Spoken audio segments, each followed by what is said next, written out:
Well, good morning. I just want to say I'm impressed with any of the dads that made it here, minus a wife. Ladies' retreat weekend is one of the weekends in the year that I appreciate my wife and all that she does, and how much I get away with in my everyday life. So, yeah, thanks to the amazing women out there.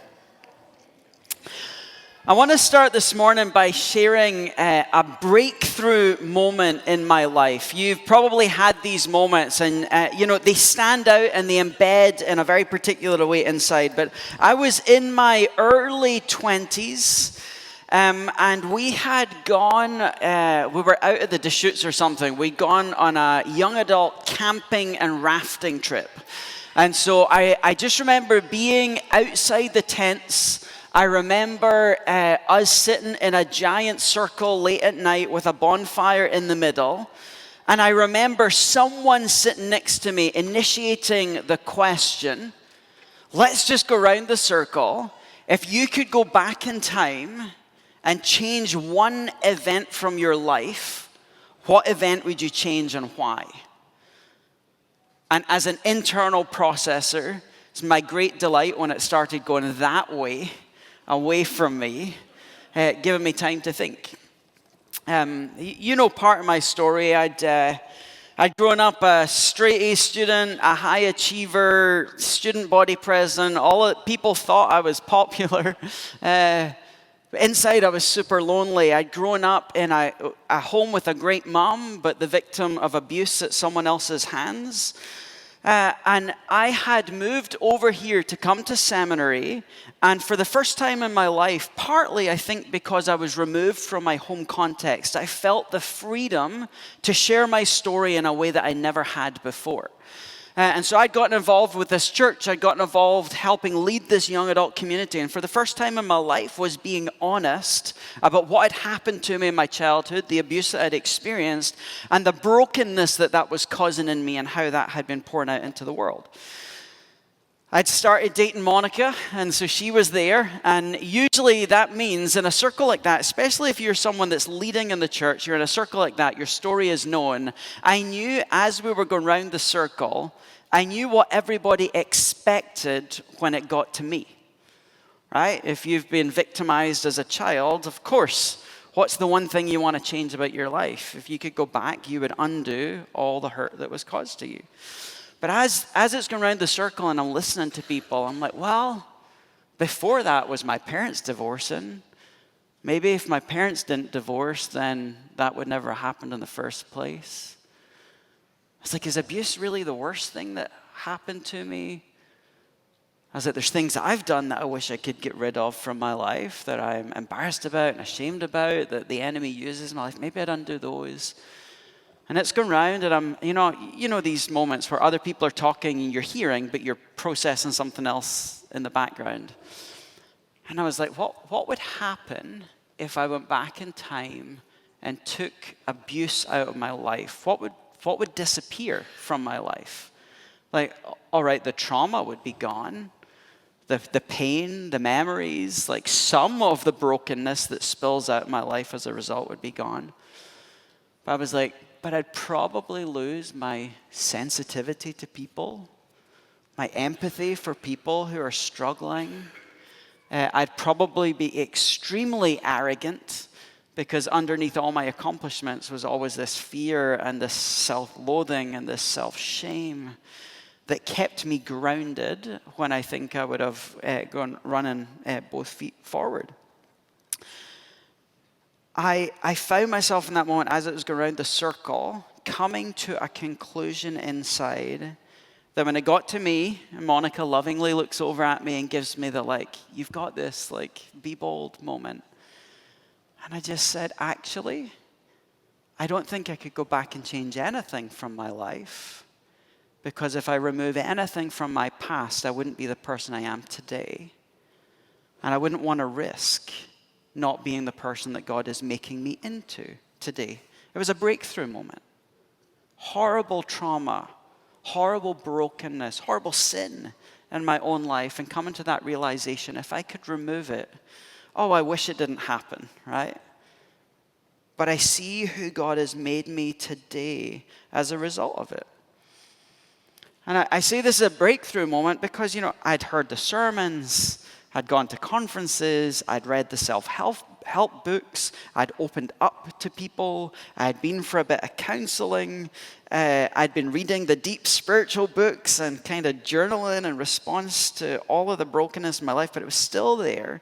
But somehow in this moment, God did something in one of those suddenly moments where he broke in, gave me a deep appreciation of his sovereignty, especially his sovereignty over my brokenness. So in that moment, something clicked, and that image of us sitting around that campfire, I can remember exactly where I was sitting. I can remember who I could see. I can remember the lights. I can remember where our tents were. I can remember the temperature in the room. I can remember Mon looking over at me. And Monica, so tears in her eyes, always. Because that was a pivotal moment where God broke in. A proverb that grabbed my attention this year is Proverbs 25:28. Here's where it says, like a city whose walls are broken through is a person who lacks self-control. Like a city whose walls are broken through is a person who lacks self-control. As I think about what it means to be an emotionally intelligent church, and emotionally intelligent Christians, this keeps swirling in my mind. I want to think about this proverb for a moment. You're in a city. Well, actually, let's do this the opposite. You're the enemy of a city. You are approaching a walled city. And it is your task to take down the city and get to the people who are inside it. What are you going to do as you approach the city, right? Your primary objective is to find the weaknesses in their defense system so that you can get inside the city. If you were to approach a city to try and attack the people inside and you saw a gaping hole in the wall, where are you going to go? Right?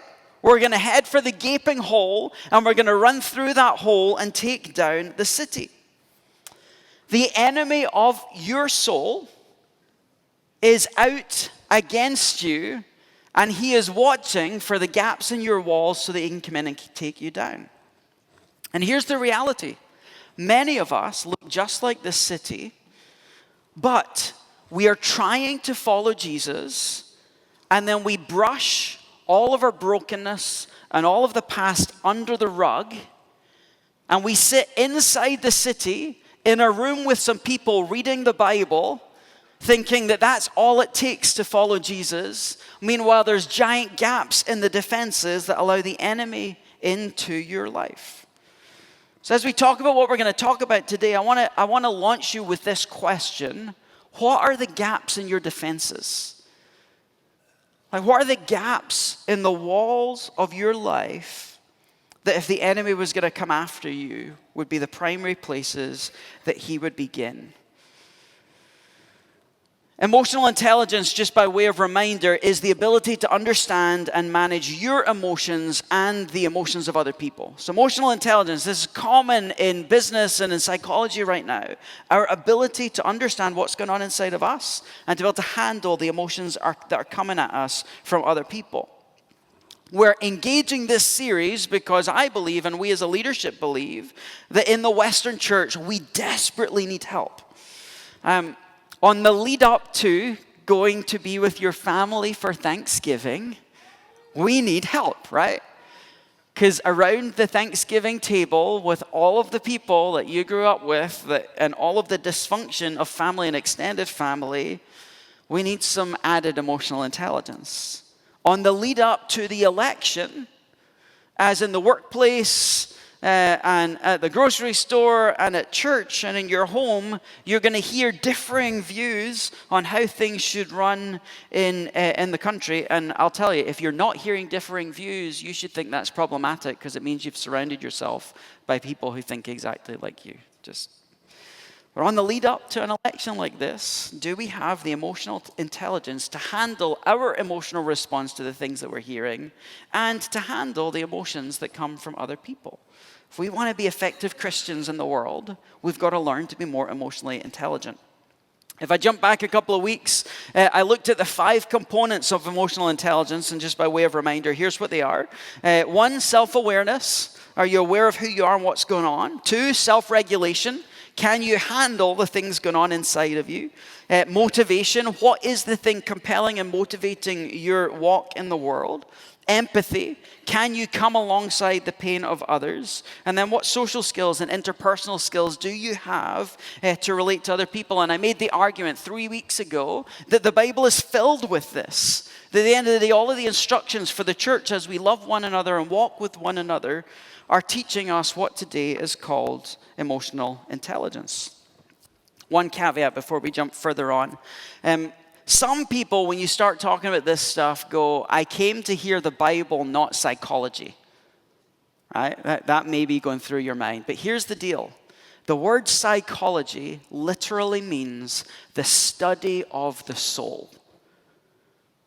And the study of the soul is the primary domain of the church. And what has happened in the Western world is we have pushed the study of the soul out into the academy and out into the realm of psychology and counseling instead of being masters of our souls in the church. So if we're going to look at some psychology and some psychological terms today, it's because I'm using truth that exists in the world to support and reinforce what the Bible already tells us we're supposed to be as the people of God. So today, I want to look at self-regulation. And let me give you a definition of self-regulation. Self-regulation is the ability to manage and control your own emotions, thoughts, behaviors, and reactions in various situations, particularly in the face of challenges or stress. So let me say that again. Self-regulation is your ability to manage and control your emotions, thoughts, behaviors, and reactions to various situations that come up, particularly in the face of challenge or stress. How good are you at self-regulating? So I want you to think of moments when you're stressed. So these are the moments where you're cut off in traffic. These are the moments where someone in front of you is saying something you disagree with. You know because your palms get sweaty, your fists clench, your heart starts pumping, you start breathing shallower, you feel that aggravation inside. Sometimes it's an angry aggravation, sometimes it's an anxious aggravation. The question becomes, how good are you in that space of coming back to the center? That's going to be the barometer for how good you are at self-regulation. Like a city whose walls are broken through is a person who has no self-control. Often, in those moments of stress, of those moments of discomfort, it is the things under the surface of our lives or under the rug, swept under the rug of our life. Those are the things that are hindering our ability to self-regulate. So when you feel stressed, when you feel anxious, when you feel angry, when you feel reactivity to something in front of you, it is 9 times out of 10 the under the surface, under the rug things that are coming to the fore and removing our ability to self-regulate. Why does it matter? Think for a moment about Paul's words to Galatians. This is Galatians chapter 5. Let's do the contrast. So the fruit of the flesh and the fruit of the Spirit. So I want you to think of some of the things on the first list that you may see in your life. And then I want you to think of some of the things in the second list that are absent to cause the first list to happen. The acts of the flesh are obvious: sexual immorality, impurity, debauchery, idolatry, witchcraft, hatred, discord, jealousy, fits of rage, selfish ambition, dissensions, factions, envy, drunkenness, orgies, and the like. I warn you, as I did before, that those who live like this will not inherit the kingdom of God. But the fruit of the Spirit, in contrast, is love, joy, peace, patience, kindness, goodness, faithfulness, gentleness, and self-control. Against such things there's no law. Those who belong to Christ Jesus have crucified their flesh with its passions and desires. Since we live by the Spirit, let us keep in step with the Spirit. I think when it comes to this list, we put a lot of emphasis on some of the first words, love and joy, And most of us want to be more loving, want to be more joy-filled. And then I think on the tail end of the list, we think about the term self-control, and we only use it as we talk about not eating the candy that's in front of us, not drinking the thing that we shouldn't drink, or trying to resist some kind of lust issue in our life, right? Usually self-control, we relate purely to external sin, right? I think that's the way it is. Some of us in the room, we like the term self-control because we were born with natural abilities and self-discipline. We have good willpower. Most of us, if we're honest, are not.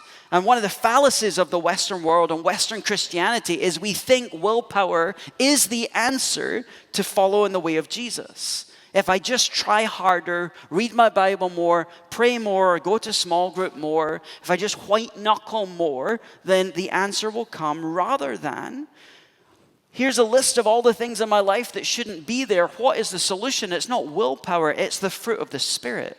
It's surrender to the work of the Spirit in our life that produces emotional health.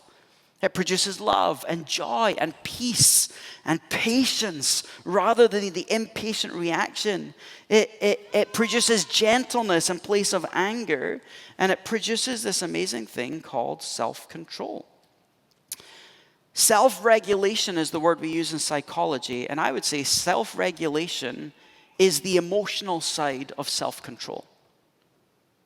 Self-control often focuses on the external behavior. Don't eat that, don't do that, don't touch that, don't go there. Self-regulation focuses inside.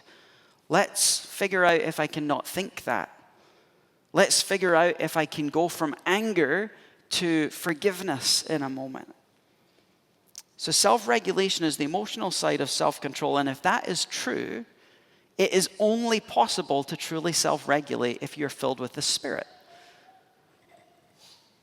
We need self-control.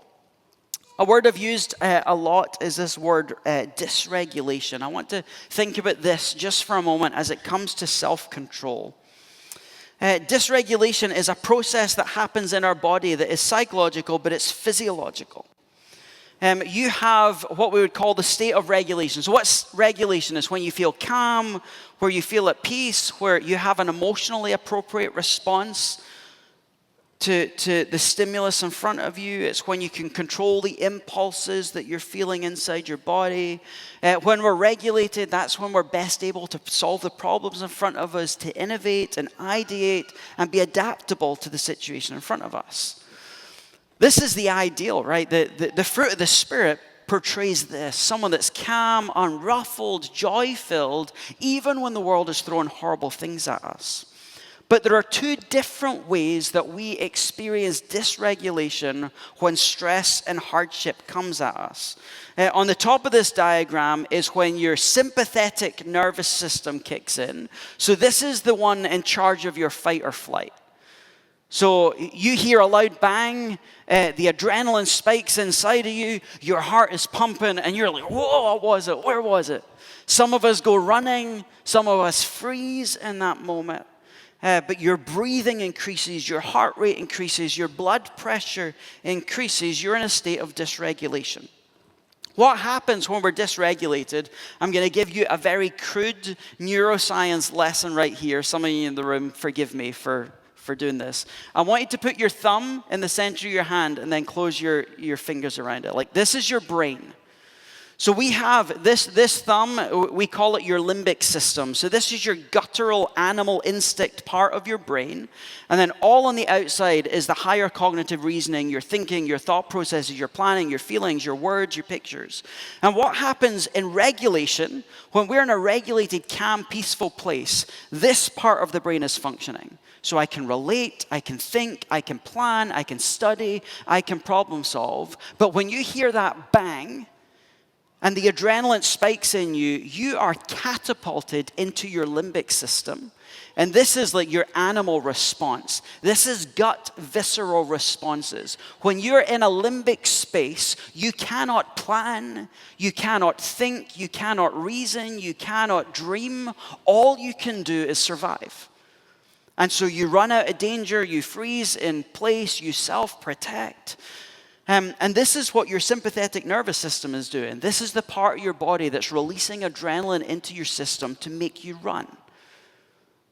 So when you're in that space where something triggers you, now it doesn't need to be a bang, someone in your family starts talking about the opposite political candidate and how you're not a Christian if you don't vote for Trump, or you're not a Christian if you don't vote for Kamala, or whatever side of the fence, and you feel your blood boiling.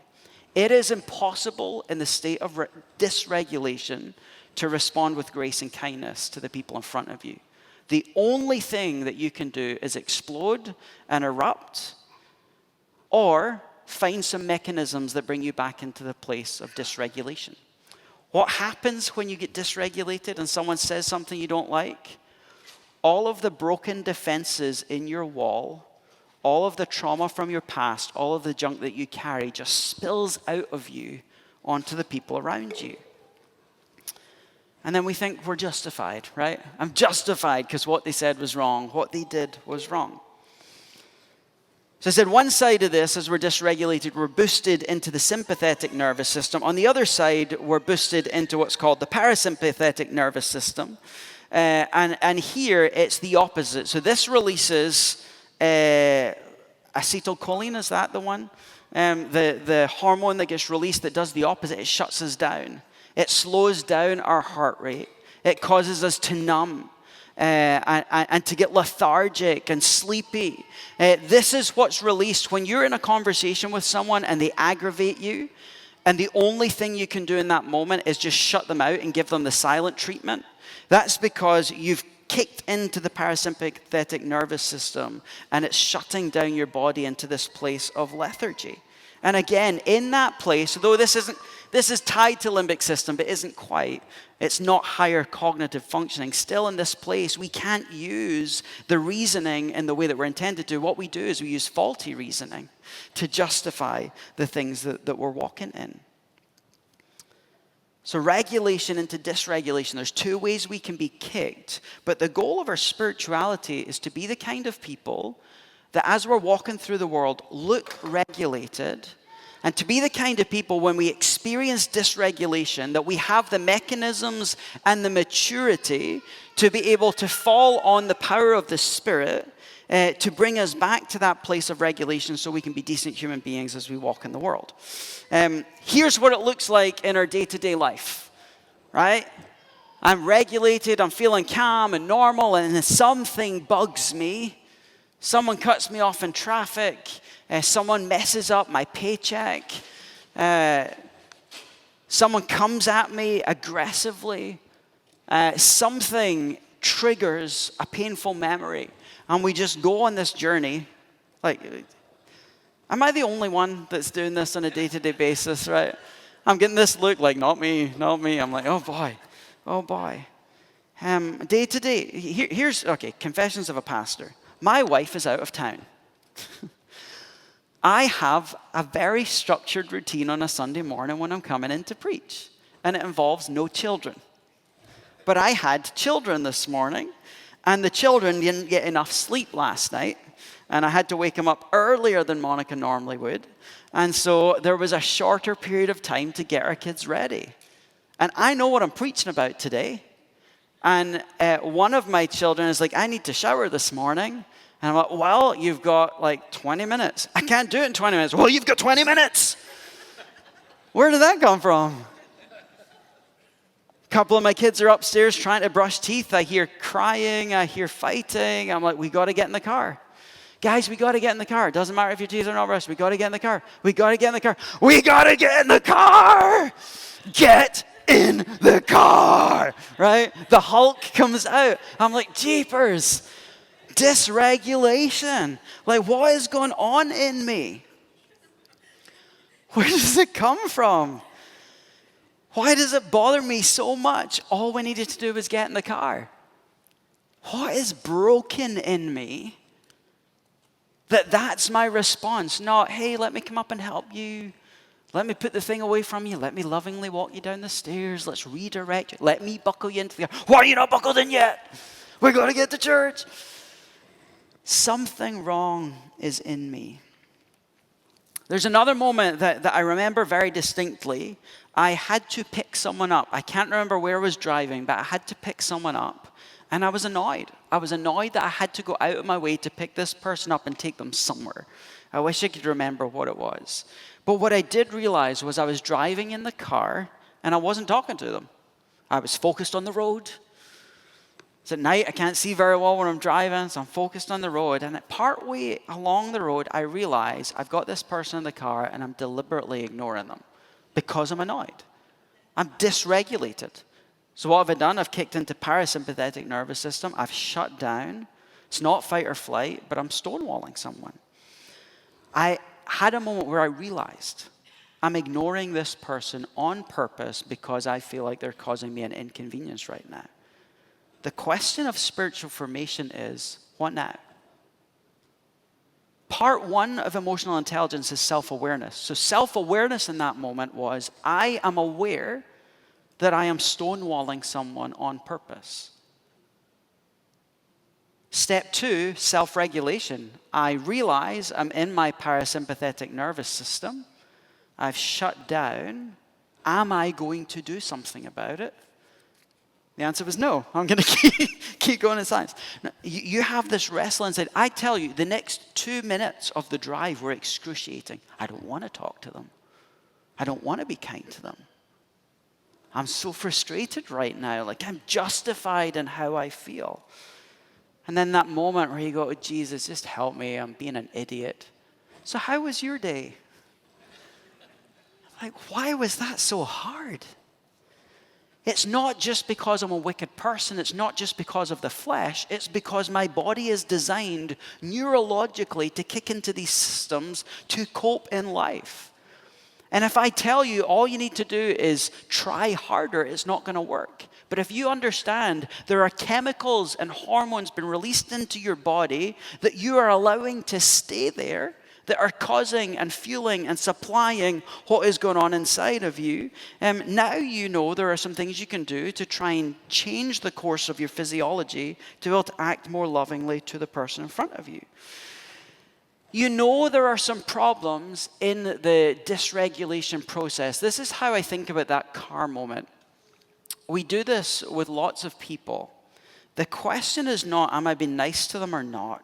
The question is my heart moving toward them or away from them? In that moment in the car, my heart was moving away. I don't want to talk to this person. I don't want to interact with this person. I'm going to other them and in my head say all the things that I'm frustrated about them, and I'm going to keep turning my heart away. That's not the way of Jesus, right? That's the way of brokenness in the world. What we're called instead is to turn toward. Romans 5:5, God has poured out love into our hearts by his Spirit whom he's given us. Poured into us. What does love do? It always turns us towards God and toward others. So in that moment, my moving away from them was an act of unlove. It was the inner equivalent of murder, because I want them dead and gone, rather than the hard work of Jesus. I can't be nice to this person on my own. I need you to fill my heart with love and move me toward them. And then you start asking them questions, and we had a nice conversation. Spiritual maturity. So there's self-awareness. I realize that I'm stonewalling this person. There's self-regulation. I am now doing work inside to move my heart back toward them. And then there's obedience or love, where I'm now moving towards this person in love. Spiritual maturity is the journey of making the distance from self-awareness to obedient, loving action shorter. It's not going to happen overnight, but you should be able to look back over the last year of your life and see that the moment of self-awareness and now the moment of obedience are happening closer together. And that's the pursuit that we want. And we need people around us who can help us see those things and help challenge us into those things. How do we self-regulate? So you're dysregulated. And I'm going to show you some things that are from psychology textbooks. And I just want you to look at how biblical the solutions are that psychologists come up with. When you're dysregulated, when you're in fight or flight mode, breathe. Stop and take a big breath. I do this with my youngest all the time. She's a very worked up personality when she's upset. She's trying to explain. She can't get words out because she's so emotional. So it's like 3 breaths. Just take a big breath in, big breath out. Big breath in. Okay, big breath out. Okay, tell me what's wrong. I'm sad. Okay. Breathing. Isn't it interesting that Christian spirituality has a history of a discipline that we call breath prayer, where we take a simple phrase from Scripture, be still and know that I'm God, and we say, breathe in, be still, and breathe out and know that I am God. Be still and know that I am God. It always fascinates me that secular psychology textbooks will advocate for prayer as an important regulation tool. There's a reason why we want to be walking houses of prayer where people encounter Jesus, because if you can put prayer at the center of your life, it is the best tool you will ever have to regulate. Back in the car, I'm stonewalling this person. I realize it, and my prayer, it was prayer. Jesus, help me. Just help me to get over myself and just be kind. It may have went like this. Okay, I'm going to count to 3, and I'm just going to say something. Okay, 1, 2, 3. How was your day? how are you today? Meditation. Meditate on blessed is the one that meditates on the word of the Lord night and day. Mindfulness is the Eastern word that's been adopted into psychology. I prefer the word attentiveness. Are you attentive to the state of your body? Are you attentive to what's going on in your mind? Are you attentive to what's upsetting you? Self-regulation, exercise, get out there, run, walk, box, whatever you need to do, time in silence, take a time out. But self-regulation is important, but co-regulation is the other part of this that I think often we miss or misuse. Let me call my friend because my mom said this thing this week that annoyed me again. So let me call my friend and vent to them and bond over our mutual hatred of the same thing. Right? That's not co-regulation. That's co-fueling our brokenness. Co-regulation is, hey, let me express this to you. Just listen. Help me get back to the place where I see things from the other person's point of view. Co-regulation is listening to someone. It's a tuning. I feel what you feel. I understand where that comes from. It's offering support. It's empathy, which we'll look at in one of the next sermons. And again, praying together. It's one of the primary things advocated to help people co-regulate. How biblical are those? That's what psychology is telling us we need when we co-regulate. The real question, as with all growth, is this one. I'm dysregulated. Why? I'm angry about what this person said. Why? I'm stonewalling this person. Why? I saw a scene in a movie and now I'm super anxious. Why? Christianity and spiritual formation is a journey of holy curiosity as we partner with the Spirit and asking the why question. Like a city whose walls are broken through is a person who lacks self-control. Why are there gaps in the wall? Why has no one thought to fix them? Why has no time and energy been invested in my life? Why are they there? Why do they remain? Why am I willing to shut my eyes to them and pretend they're not there rather than do the hard work of diving in? Why? Why am I not doing it? What am I scared of? What's standing in the way? God, help me understand why this is so difficult. Often the answers to our triggers, often the answers to our dysregulation are found in our past. So a huge part of spiritual growth, a huge part of emotional intelligence is the willingness to face the past. Are you willing to face the past? Things done to you, things done by you. Are you willing to dive in and face the past? Here's 3 things that we dive into when it comes to facing your past. First one, this is the domain of counseling and premarital counseling. Your family of origin. If you've not heard that term, then you need some counseling. Because this is counseling 101. What are the spoken and unspoken expectations that you grew up under? You know, you need to work hard, earn money. That's where your security lies for your future. You're only celebrated and find value when you achieve. Don't ever rock the boat. Like, stay silent. Don't speak up. In my family, it was mom's way or the highway. Do what mom says. Don't ever question. Don't ever go against it. And one of her favorite lines, I don't even know that she realizes it was one of her favorite lines, but, Mom, can I go do that thing? Oh, please yourself. Which means don't you dare. What does that communicate, right? It communicates, don't please yourself. Don't do things that you find pleasing. And I'm going to pretend that you can, but you got to shut down the things that you're passionate about, because please yourself means I'm not okay with it. And if you do it, you'll be like, get the silent treatment for the next week.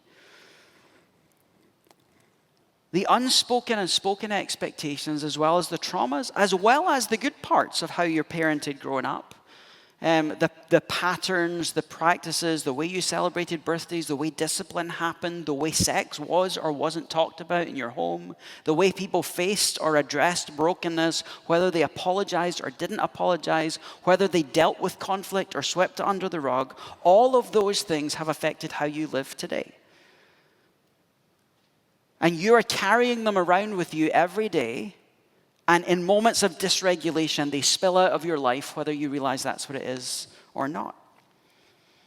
Part of the journey of spiritual formation is the understanding that, yes, you were born into a specific family, chosen by God with all of its good and all of its brokenness, knowing that he would ultimately redeem any brokenness that you encountered. And then you were brought into a different family through your faith. Some of you in the room might have been brought into your family adoptedly and had that experience physically before you ever had it spiritually. But we're brought into a new family, and the purpose of this family is that as we live in community together, we experience regulation and dysregulation. And then we love one another in our dysregulated moments. Then we come along and co-regulate with one another to help us live better in the world. And through that process of pouring love and grace over one another and praying for one another and lovingly confronting our brokenness, in this new family, we learn a different way of being in the world. So some of us need to do more work digging back into our family of origin. Maybe you left your family early. Your family was abusive, you decided to move out early, even although you think that family isn't affecting you because you distanced yourself from them. You're building your life in opposition to the family that you grew up in. It is impacting your life, and you need some work to face it and get healing. Part 2, attachment style. Again, this is becoming Psychology 101. One of the things that fascinates me about this study of attachment style is studies have been replicated in every continent and culture in the world and proving the same thing. What's attachment style? Attachment theory says that based on your relationship to your primary caregivers growing up, these can be biological caregivers or surrogate caregivers, but based on your relationship to your primary caregivers, you learn how to form emotional attachments to other human beings. And by the time you're 6 years old, your attachment filter is set and established. And for the rest of your life, you relate to people based on that form of attachment. There are 4 primary attachment filters or lenses that we look at relationships. The one that we all want is a secure attachment. That says, I look at other people in my life, peers, friends, loved ones, family, and I feel secure in love. And I feel like I can mess up, I can do well, they can mess up, they can do well, and we'll love one another and move toward one another and support one another. Then you've got on the opposite end of the spectrum a disorganized attachment or a chaotic attachment. And that means in every situation, I have no idea whether the person in front of me is going to care for me or not. And I'm going to assume that that person is always going to move away from me, that my needs will never be provided for. And you become a very dysregulated person in all of your life. And then in the middle, you have 2, one we call anxious and one that we call avoidant. The anxious personality is anxious for intimacy. I'm not sure if I'm going to get the intimacy I need, so I'm going to work really hard to get it. And they usually smother people. They're usually a little too needy at times and a little panicky because you're going out with other friends today. Oh my goodness, that means they don't like me anymore. Dysregulation, right? You can see it in my actions. Oh, I'm dysregulated. I'm starting to panic. On the other side is the avoidant one where I'm going to avoid relationships because relationships aren't safe. So if I want to have safety in relationships, people can't be trusted. So it's better to be on my own. When I'm in a relationship, I'm going to keep my distance. I'm going to keep pushing people away, keep them at arm's length, don't want them too close, don't want them to see my mess, can't deal with their mess. And these are lenses that we are looking at the people around us with. In your moments of dysregulation, your attachment filter is impacting how you perceive the person next to you and how you relate to them. And spiritual formation writers will tell you that your attachment filter also gets projected onto Jesus and affects how you perceive his ability to meet your needs or not meet your needs, whether he can handle your brokenness or not handle your brokenness. So we have to dive in and say, what is my attachment style? What is broken about the way I relate to people? Did I even realize there's a lens that I'm wearing in every relationship I enter into? If you have secure attachment, you come into a room like this, you meet people, you build friendships, you build relationships, you have great, deep spiritual community. If you have any of the others, anytime you're in a group setting, your attachment filter is impacting how you're relating to the people around you. And then you leave going, oh, they didn't want me, they didn't like me, this is not a very friendly place. Could it be that your attachment filter put a barrier between you and the people in the room, and it's that your brokenness is preventing you from receiving the love that the people in the room want to give you? Could it be that there's people in your life that you've been investing in, but their broken attachment filter means that they're unable to receive the love that you're trying to give, and they need some extra assistance to help them get to a place of health? Isn't it fascinating that in our physiology, by 6 years old, there's something set in our body that impacts relationship? And yet in Christianity, we know 100% that we serve a relational God who is always moving toward us in love, who always meets the needs that we have, who is for us, not against us, and that when we put our faith in him, births us into the spiritual family of the church and tells us to love one another, bear one another's burdens, confess to one another, walk alongside one another, pour grace over one another, be willing to confront one another, but forgive one another, because he understands that the primary way we get healing is his love poured through us into one another's lives. But if we're not willing to face the past, we won't be able to break free of the hold that has on us. Last one from our past we'll call generational sin.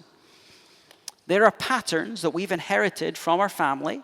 Some of them we're aware of. My dad was an alcoholic, and therefore I'm struggling with alcohol. My dad had a sex issue, therefore I have a sex issue. And there's other ones that we don't know about. I didn't, this is not my story, but I didn't know that my dad was having multiple affairs. I didn't know that my dad was swindling money. But his brokenness impacts the way that we then live in the world. Scripture in multiple places. There's that great verse in Exodus, where Moses is encountering the glory of God, and God passes in front of him and says, I'll say my name. The Lord, Lord, compassionate and gracious, slow to anger and abounding in love, maintaining love to thousands and forgiving all kinds of wickedness, rebelliousness, and sin. Great. But holding the sins of the father to the third and fourth generation. There is a consequence of our sin. We live in a part of the world where we tend to think if I sin, it only affects me. But the biblical message says your sin can impact your family for 3 or 4 generations. And actually, some of the brokenness that you're walking with and some of the difficulties you're having in your faith are because of 3 or 4 generations before you who didn't address their brokenness and have passed it on to you. Our lack of honesty and our lack of reflection means that we're often doomed to repeat the sins that have been passed down to us unless we do some intentional work to prevent it. So do you know the brokenness of your family line? Do you know why your parents did the things that they did? Whether that was directly, that they were there with you, doing things that were hurtful to you, whether it was their neglect of you, or whether it was their abandonment of you. Do you know? And do you realize the way that that's affecting you as you walk in the world? It doesn't have to be this way. The past doesn't have to define us, but it's going to take courage. It takes courage to be open before God. It takes courage to trust other people. It takes courage to be willing to walk into a counseling office and ask for the help that we need. But here's a couple of verses as we bring this to a close, just to bring some hope in the middle of this. Beautiful verse, 2 Corinthians 5:17. If anyone is in Christ, he is a new creation. The old has gone, the new is here. What a beautiful statement. It's a statement that we will live the rest of our lives experiencing in fuller measure if we continue to partner with the Spirit until the day that we see Jesus face to face and all the brokenness and sin is fully gone forever. But you are a new creation. The past doesn't have to define you.